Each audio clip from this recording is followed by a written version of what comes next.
나는 전세 죽어도 싫어. 난 꼭 해야겠어. 매매를 해야겠어. 그러면 좀 하시든지. 안녕하세요. 부동산의 고민을 속 시원하게 해결해드리는 고민이원이의 최은정입니다. 2022년 내 집 마련 TV에서 야심차게 준비한 코너고요. 진행 방식은 부동산의 사연을 직접 받아가지고 해결해드린다고 생각해 주시면 됩니다. 부동산 하면 이분 모르면 섭섭합니다. 김희만 소장님 모셨습니다. 안녕하세요. 안녕하세요. 김인만 부동산 연구소 대표 김인만입니다. 소장님 오늘 만나뵌다고 너튜브에서 막 검색을 해보니까 뭐 송도에 집을 파셨다고 사실인가요? 맞습니다. 맞고요. 사실은 정확히 따지면 제 집은 아니고 제 형 집인데 팔았는데 폭등을 해가지고 지금 2배가 올랐습니다. 2배요? 근데 남 사연, 남 컨설팅은 제가 잘합니다. 마음 편하게 상담을 주시면 될 것 같습니다. 소장님 뭐 얘기 들으셨겠지만 저희 첫 번째 고민을 현대 엔지니어링 임직원분들한테 실현은 안 하셔도 된다, 익명을 보장해드리겠다 안내를 해드렸더니 와 진짜 어마어마한 아 진짜요? 고민이 막 쌓였더라고요. 그 중에 이 고민은 빨리 풀어드려야 되겠다 싶은 거를 제가 찝어왔어요. 깜짝 놀랐네.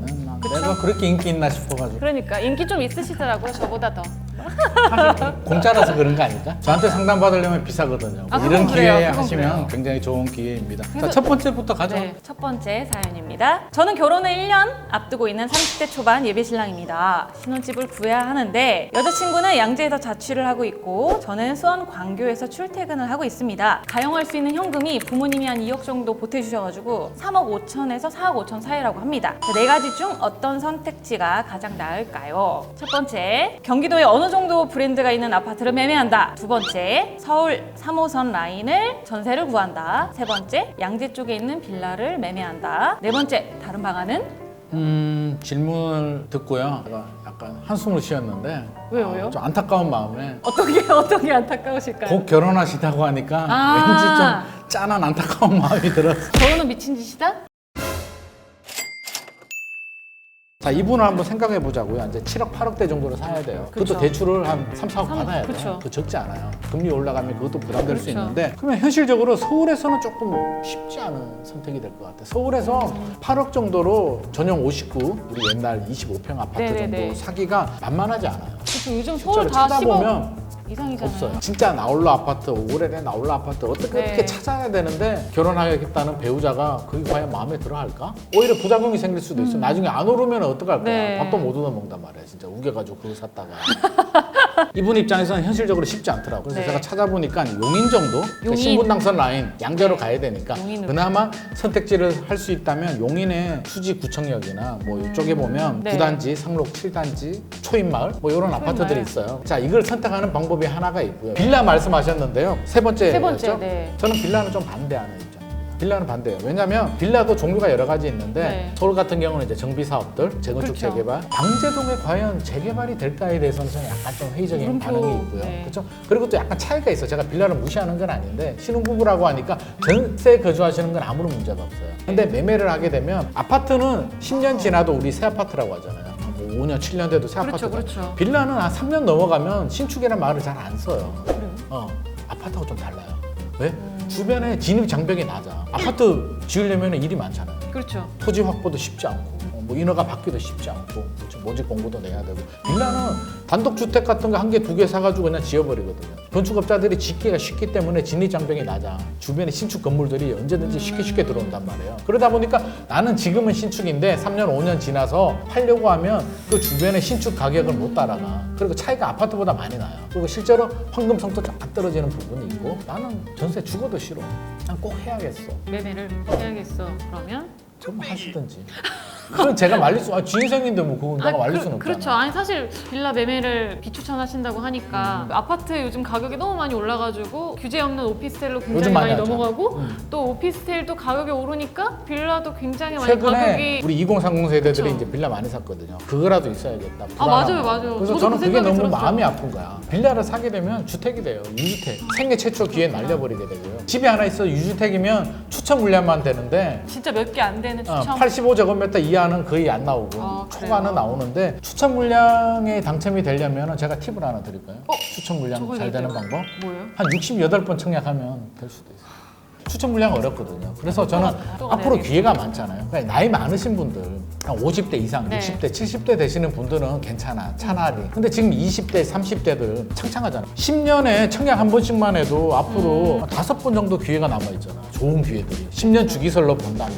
좋은 기회들이 굉장히 많이 남았는데 지금 아니면 벼락거지가 될 것 같은 불안감을 막 최근에 많이 했잖아. 그런 빌라는? 불안감 안 했으면 좋고 앞으로 좋은 기회들 네. 많이 옵니다. 그래서 빌라 일단 추천 안 드리고요. 네. 단 재개발 가능성이 있거나 장기적으로 내재 가치가 있는 빌라들은 하셔도 된다는 말씀 꼭 드리고 싶고 네. 자 그게 아니라면 이분이 말씀하신 게 왜? 서울의 3호선 라인에 저는 네. 이게 궁금해요. 또 왜 3호선 라인이 나왔을까? 저희 직원분이시잖아요. 근데 왜 3호선이요? 3호선 안국역이 있어요. 저희 회사가 전세를 선택하는 방법은 저는 두 가지 측면이 있어요. 첫 번째는 내 마음에 드는 곳, 내 직장이든 와이프 직장이든 뭐 교통이 좋은 곳으로 하든 애가 있으면 학군이든 아니면 산이 좋으면 산자락에. 산자락에 가든 내 집이 아닌데 전세 가지고 막 고민하시는 분들이 있거든요. 나는 이해가 안 돼. 왜? 그러시구나. 내 집이 아닌데 매매는 중요하잖아요. 네. 투자 가치도 생각해야 되고 환금성도 생각해야 되고 세금도 생각해야 되는데 전세는 아무것도 내 집이 아니야. 남 집이야. 남 집에 왜 그래 슬퍼요. 아 진짜 속상해 죽겠어요. 진짜 어. 저한테 얘기하시는 것 같아요 지금. 나 전세 가지고 고민 엄청 했는데 이걸 그러니까 전세는 고민할 필요가 없어요. 네. 자금에 맞으면 가도 되고요. 전세 네. 자금 대출도 잘 나오잖아요. 네. 대출 좀 그렇죠. 받아도 돼. 네. 그래서 전세를 가도 되는데 자, 두 번째 이유. 전세를 한다면 이제 청약을 생각을 해야 되거든요. 그렇죠. 내 집 마련해야 되니까 내 집 마련할 수 있는 게 이제 기존 아파트를 사는 방법이 있는데 현실적으로 좀 어려울 수도 있고 그렇다면 이제 청약이 남아 있는데 청약 기회, 당첨 기회를 높이는 방법에 거주자 우선 제도라고 들어보셨죠? 네 들어봤어요. 해당 지역에 거주하면 우선권을 준단 말이에요. 지금 3기 신도시들이 많이 나오고 있는데 네. 예를 들어서 남양주 같은 경우에 네. 남양주 왕숙 신도시 나오잖아요. 왕숙 같은 경우에 100이라면 30%는 남양주 거주자들만 한테만 우선 배정해줘. 20%는 경기도, 50%는 수도권 다. 예를 들어서 제가 남양주 거주자예요. 30% 남양주 물량에 청약 도전을 해요. 근데 나는 재수 없게 떨어졌어. 그러면 자동으로 20% 물량으로 와요. 또 도전해요. 다음으로. 경기도 그쵸, 물량. 그쵸. 경기도니까 서울, 인천 분들 못 하잖아. 그나마 좀 유리하지. 거기서도 떨어지면 50%. 또 서울, 인천, 네. 경기 물량에 도전할 수 있으니까 해당 지역 거주자들은 굉장히 유리하거든요. 얼마나 있어야 거주자 이게 지자체마다 달라요. 그래서 1년이 될 수도 있고 2년이 될 수도 있고 6개월이 될 수도 있으니까 확인은 필요한데 길어야 2년이거든요. 사실 그거 보고 이사하시는 분들 굉장히 많아가지고 굉장히 많아요. 그래서 한기 신도시를 좀 노리고 싶다면 꼭 서울만 고집하지 말고 출퇴근이 좀 멀어질 수 있어서 애매하긴 한데 네. 어떻게든 거주자 우선을 해서 그렇게 하남이든 남양주든 고양이든 부천이든 이렇게 옮기는 것도 굉장히 좋은 전략이 될 수가 있고요. 나는 도저히 출퇴근이 불가능해 라고 한다면 어쩔 수 없이 서울에 전세 거주하면서 청약 도전 이렇게 하시는 게 좋은데 막상 해보면 맞아요. 계속 현실입니다. 떨어지거든요. 네. 그러면 저는 또 한 번 말씀드리는 게 절대 불안해하지 말라고 자꾸 말씀드리는 게 진짜 기회가 오는 게 왜 기회가 오냐면은요. 이거는 진짜 내 집 마련 TV 보시는 분들 진짜 이거 땅 잡은 거야. 내가 이런 얘기 잘 안 하는데. 무슨 때? 2025년에서 2030년 사이에 3기 신도시들이 입주를 할 수도 있고요. 그렇죠. 이제 본청약하고 분양권 상태로 나올 수도 있는데 그때 어떤 일이 벌어지냐면 집값이 올라도 2013년부터 서울 집값이 올랐거든요. 회복을 네, 해가지고 네, 네, 2015년부터 본격적으로 올랐는데 10년 연속으로 상승한 적이 없어요. 없어요? 그래. 장기적으로 우상향하는데 중간에 조정기이 좀 왔어. 3년 정도. 그렇게 바라본다면 신도시 입주할 때 되면은 침체가 와. 2기 신도시도 그랬고요. 1기 신도시도 그랬어요. 왜? 신도시 발표될 때 그때 언제 발표돼요? 집값이 막 과열돼가지고 정부가 집값 못 잡아가지고 막 난리가 났을 때 발표가 되잖아요. 그렇게 되면 입주할 때 주택시장 분위기는 침체가 됐고 물량이 나오기 시작하면 이게 공급 과잉이 되면서 미분양도 나고 하거든요. 우리 2기 신도시의 광교도 84제곱미터가 3억, 4억 요 무렵이었는데 지금. P 3천 뭐 이런 물량들 나왔고요. 네. 그 밑에 동탄 2신도시라고 있는데 마이너스 P도 나왔고요. 위례 신도시도 미분양 낮은 거 아세요? 미래 진짜 되게 대박이죠. 좋은.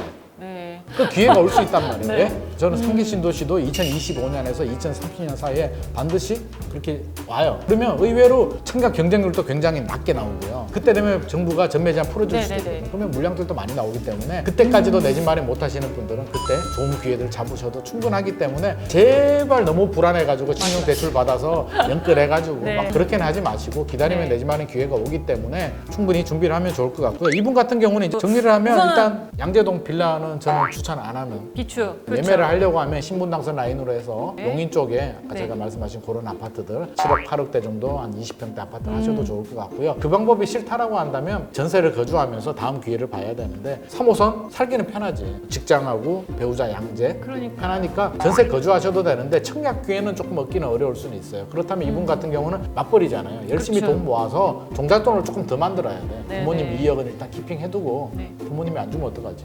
주실 거예요? 그럴까? 서울에 거주하신다면 종잣돈을 최대한 모은 다음에 이제 몇 년 후에 주택시장 침체가 되면서 좋은 상기 신도시라든지 재개발 구역이라든지 가격이 떨어진다든지 네. 하면 적극적으로 공략하는 방법도 좋고요. 괜찮아. 좀 멀어져도 괜찮다라고 한다면 거주자 우선을 생각해서 남양주라든지 하남 쪽에 네. 전세를 거주한 다음에 그 지역에 청약을 도전해봐도 좋은 전략이 될 것 같습니다. 우리 사연자님 좀 도움이 되셨을까요? 소장님의 개인적인 소견이긴 하지만 요즘 트렌디한 그런 부분을 들려주신 것 같아가지고 조금 우울하긴 한데 저도 도움이 굉장히 많이 된 것 같고요. 이제 두 번째 사연 가볼까요? 두 번째. 네. 저는 비조정 지역의 한시적 1가구 2주택 매매 방법에 관련해서 문의드리려고 하는데요. 현재 상황을 좀 설명을 드리면 22년 말에 반드시 서울로 이사해야 되는 상황에서 신규 주택 매매 계약을 종전 주택 매매 계약 이전에 시행한 이후 신규 주택 계약 잔금일을 최대한 뒤로 미뤄둔 상황입니다. 종전 주택은 세입자가 전세로 살고 있는데요. 전세 계약은 2022년 5월에 만료고요. 세입자 퇴거 이후 종전 주택 매매 계약 체결 및 잔금일을 신규 주택 잔금일보다 먼저 시행되게 설정해 놨는데요. 이렇게 해놓으면 2주택 모두 양도세 면제 혜택이 적용되는 것이 맞을까요? 보유 기간 및 종전 주택 취득 후 신규 주택 취득 기간 등의 조건은 모두 충족된 상황입니다. 라고 말씀해 주셨어요. 여기 좀 마지막 멘트가 이렇게 소장님께 고민을 여쭐 수 있어서 영광입니다. 라고 해주셨어요. 네. 영광은 안 주셔도 되는데 좀 구체적으로 주시면 좋을 것 같아. 제가 한 가지 네. 팁을 드리면 세금 같은 경우는 가급적이면 질문 안 주시는 게 제일 좋고요. 왜요? 어려워. 세금 문제는 반드시 세무사나 세무 전문가한테 가셔야 되고요. 알고는 있어야 그렇죠, 돼요. 그렇죠. 왜? 모르면 세무사한테 물어봐야 되는 거든 몰라. 그렇죠. 그렇기 때문에 우리가 낭패예요. 지식을 네. 사야 되고요. 제일 무서운 게 뭐냐면 어설픈 알팍한 지식으로 내가 알아서 할래라고 하면 큰 실수를 할 수 있습니다. 알아야 되는 거는 분명한 사실이지만 네. 계약 전에 반드시 세무사 상담 받는 게 좋고요. 네, 이렇게 이 조건으로 지금 한다고 하면 양도세 면제 혜택 받을 수 있는 거죠. 이 조건이 만족이 한다면 A를 팔 때는 A는 일시적 2주택으로 3년 내에 팔았고 A를 2년 이상 보유했기 때문에 비과세가 되고요. 팔고 나면 이제 B 하나가 남잖아요. 하나는 1세대 1주택 비과세를 받을 수 있을 것으로 사례가 됩니다. 그렇죠. C는 먼저 사면 안 되고 네. 한 채를 팔고요. 남는 거에 대해서는 또 1세대 1주택 비과세를 판 다음에 C를 사야 된다는 말씀을 드리는데 조금 더 구체적으로 질문을 주셨으면 제가 네. 조금 더 도움을 드렸을 텐데 하는 아쉬움이 있어서 혹시 답변 안 됐으면 추가 질문을 저한테 오! 별도로 주시면 좋아요. 저도 안 그래도 그 얘기 드리려고 했어요. 기간이 이렇게 됩니다. 좀 추가적으로 얘기를 주세요. 라고 만약에 댓글을 달아주시면 특별히 제가 소장님께 여쭤보고서 답변을 직접 해드리는 걸로. 익명은 절대 보장이니 걱정 안 하시는 걸로. 자, 여러분 이 가지고 계신 부동산 고민 아래 링크 저희가 있으니까 부동산 고민이라면 무엇이든지 누구나 보내주시면 좋겠습니다. 고민이 뭐니 다음 시간에 또 찾아뵙겠습니다. 부동산 고민이 뭐니? 이름 잘 지었죠? 이름 너무 잘 지었어요. 누가 지었어요? 저요. 아 진짜? 네. 인재네? 감사합니다. 사장님 보고 계시죠?